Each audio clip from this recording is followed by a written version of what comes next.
쉽게 말하면 월급 모아가지고 집 못 사겠고 주식 관련이가 주식은 이미 뭐 8만 전자, 7만 전자 왔다 갔다 하고 그러니까 그거 못 기다리는 거죠. 조급한 거죠, 사실은.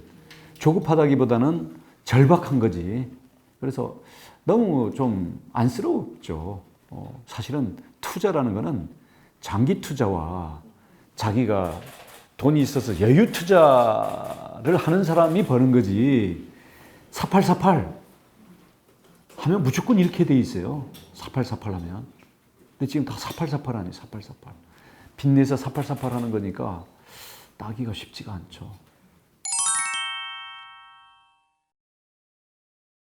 똑같죠. 대신 나는 기본적으로 깔고 들어간 게 다 날려도 나는 체험이다라고 자기 마취가 돼 있기 때문에 괜찮은 거지. 만약에 진짜 내 몰래 야 이거 갖고 대선 자금해야 되는데 해가지고 만약에 한 5억 집어넣었다고 그래봐요. 네? 진짜 한강 들어가고 싶은 생각 나지. 그래서 난 옛날에 주식 투자를 2번 하면서 비슷한 경험을 해봤기 때문에 나는 그래서 안 해요.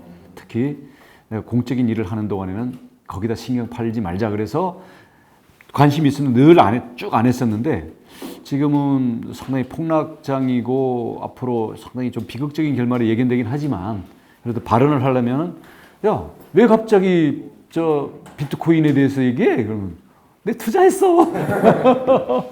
내 이렇게 까였어. 이게 어느 종목이 들어요? 비트코인, 이더리움. 그다음 클레이튼하고 썸씽. 사실은 업비트크 하려고 그랬는데 업비트에 계좌 개설을 하려니까 안 돼. 그래서 K뱅크도 해야 돼. 복잡하죠. K뱅크 들어가서 계좌 개설하는 데서 계속 아무튼 안 된다고 그러더라고요. 그래서 빗썸으로 가서 그냥 농협 통장 연결시켜가지고 그냥 했지. 누구 추천을 받고 종목은 투자를 하신 거예요? 당연히 자문을 구했지. 근데 자문을 구하는 사람도 진짜 뭐 거기 그냥 손바닥에 침 튀기는 수준의 그거지. 근거가 뭔데? 근거 없대. 근거가 뭔데? 근거 없어요. 예를 들어서 주식 같으면 뭐 주가 수익률이라든지 다 있잖아. 그리고 재무제표 다 있고 그런데 없잖아. 과세? 최소한의 보호장치도 못하면서 그리고 그 증권 과세 같은 경우도 미국 같은 경우에는 기간을 통틀어 가지고 손실 전체에 대해서 평가해서 합니다. 아니 돈 벌 때 저 세금 받으면 잃으면 음에 세금 줄 거요? 텍스페이 해줄 거냐고 안 할 거잖아요. 그래서 이 부분에 대해서는 상당히 좀 신중해야 되고 결국은 과세를 해야 되겠지. 결국은. 근데 지금은 아니에요. 시기상조고요. 국가가 뭘 해줬다고 과세를 해? 그러니까 제도적으로 좀 준비된 이유에 당연하지. 보호장치, 여과장치를 한 다음에 그러면 여기에 대해서 국가가 보호를 해준 결과 나온 수익이기 때문에 거기에 대해서 과세를 해야 되는 거지.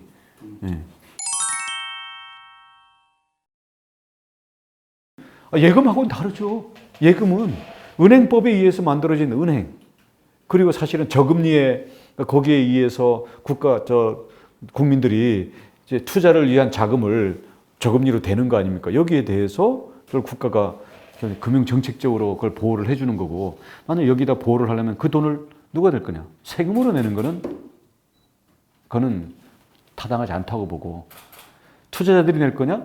투자자들이 낸 돈은 회사들이 가져갔는데 코인 발행 회사들이 그래서 코인 발행사의 어떤 정보 제공 책임 그리고 투자자에 대한 안전장치 그리고 손실이 났을 때에 자기네들이 가져갔던 투자자들의 돈을 갖고 자기네는 투자를 해서 수익으로 이걸 코인 값을 올려주겠다고 해서 가져간 거 아니에요.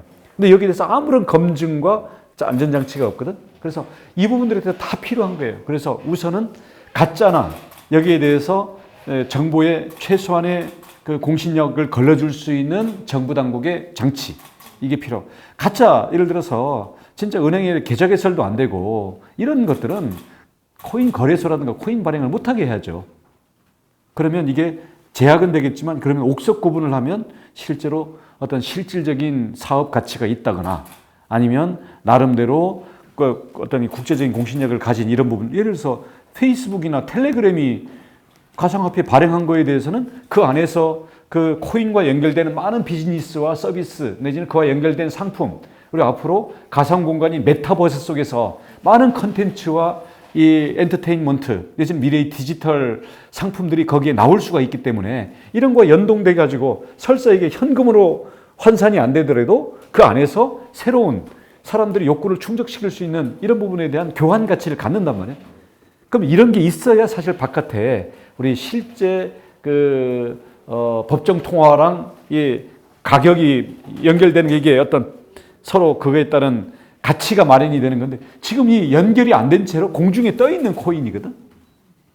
근데 그렇다고 코인 전체가 사기냐? 그런 건 아니죠. 이 코인이라는 게 하나는 토큰 경제라는 축이고 하나는 블록체인 기반의 어떤 이 분산 데이터 처리, 저장 그런 거기 때문에 그러면 위조가 불가능하고 자기 정보에 대한 통제권이 가능한 현재 서버의 어떤 서버로 인한 해킹이라든지 위변조, 위험을 벗어날 수 있는 이게 컴퓨팅 기술이기 때문에 블록체인이라는 게 이 자체는 이 기반 위에서 정말 새로운 서비스나 새로운 기술들이 나올 수 있는 여지들이 있는 거죠. 근데 원래 이거를 내세워서 코인들이 나온 건데 막상 그 실체는 까보면 없는 거야. 이게 완전히 그 질소봉지, 과자가 있어야 되는데 질소만 있어. 가상화폐라는 거품만 있는 거지. 그래서 이런 그러니까 이런 부분이 지금 초기에 특히 전 세계적으로 돈이 너무 많고, 그다음 자산 시장이 워낙 과열되다 보니까 주식에도 만족을 못하는 이런 부분이 이제 들어와 있고, 자기만 떡상하는 거 먹고 나중에 내리는 빠지겠다 해서 하는데, 그러니까 서로가 서로를 희생양으로 삼으려는 이런 투기성 거래이다 보니까 사실 위험성이 너무 큰 거죠. 그것도 일리는 있어요. 우리가 왜냐하면 이 자체가 아주 초기 단계의 기술이고 초기 단계의 비즈니스고 초기 단계의 금융 상품이거든요. 금융 자산이거든요. 그러니까 이 부분에 대해서 우리가 무슨 막 올인한다는 식으로 너무 앞서갔을 땐 지금 투자자들의 리스크를 국가가 다 떠안는다는 건 사실 말이 안 되는 거죠. 신중하자는 건 맞는데 대신 우리가 주목하는 것은 블록체인이라는 기술, 그다음 토큰 경제라는 하나의 새로운 비즈니스 방식.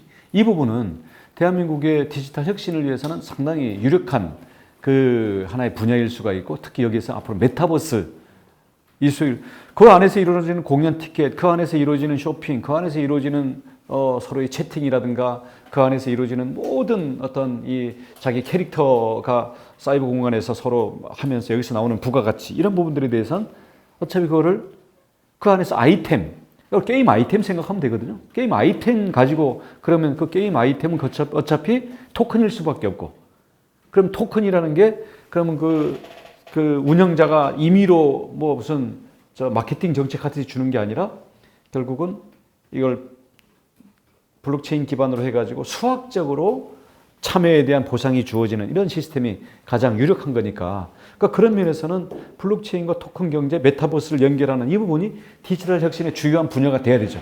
그럼 이런 게 그런 거거든요. 어떤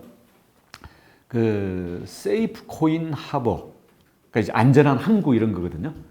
그러면 그 안에 있는 것들은 들어오기는 어렵죠. 까다롭죠. 실질적인 이런 사업 계획들이 있어야 되고, 이런 부분들을 무슨 증권거래소 같은 데서 보증해 줄 수야 없지만, 금융감독원 같이 보증해 줄 수는 없지만, 그래도 나름대로는 이 디지털 분야에서 좀 전문가들이 어느 정도 좀 걸러서 여기에서 대한민국에서 그래도 늘 가장 실체가 있는 한 베스트 10 정도를 하고 이 부분에 대한 감독 활동도 해준다. 그러면서 어떤 창업이라든지 스타트업들이 도전할 수 있는 기회를 열어줄 수가 있죠. 그럼 이런 부분들에 대해서는 투자금을 예를 들어서 100억 가져갔으면은 그 부분에 대해서는 한 5억 정도는 기금으로 넣어가지고 이 부분들에 대한 어떤 이 회사에 대한 공익적 감시 활동에 쓰도록 한다든지 이런 거 할 수 있거든요. 그러니까 그런 부분들에 대해서는 좀 앞서 나가는 게 필요하지. 근데 그게 전 세계에 거래되는 비트코인을 우리가 다 해가지고 어떻게 하겠다. 이거는 과욕이라고 보여지고요. 우리나라에서 만들어진 것도 아니잖아요. 대신 이런 게 만들어졌을 때 투기 거품이 꺼지고 여기에서 디지털 혁신할 수 있는 실제 그게 어떤 장을 마련한다는 거하고 이 속에 있는 기술 요소, 그리고 이 속에서 나오는 어떤 문화 콘텐츠가 전 세계 시장을 석권할 수 있는 이런 부분 같은 경우에는 적극적으로 키워줘야죠. 이와 관련된 규제 같은 경우는 화끈하게 좀 풀어주기도 하고.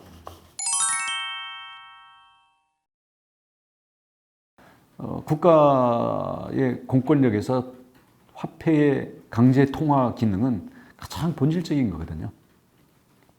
그리고 미국이 세계를 지배하는 힘도 기축통화 달러에 있는 거고 그러니까 절대로 화폐 기능을 이 실체가 없는 디지털 숫자, 디지털 데이터 덩어리에다가 화폐 기능을 맡기지 않지.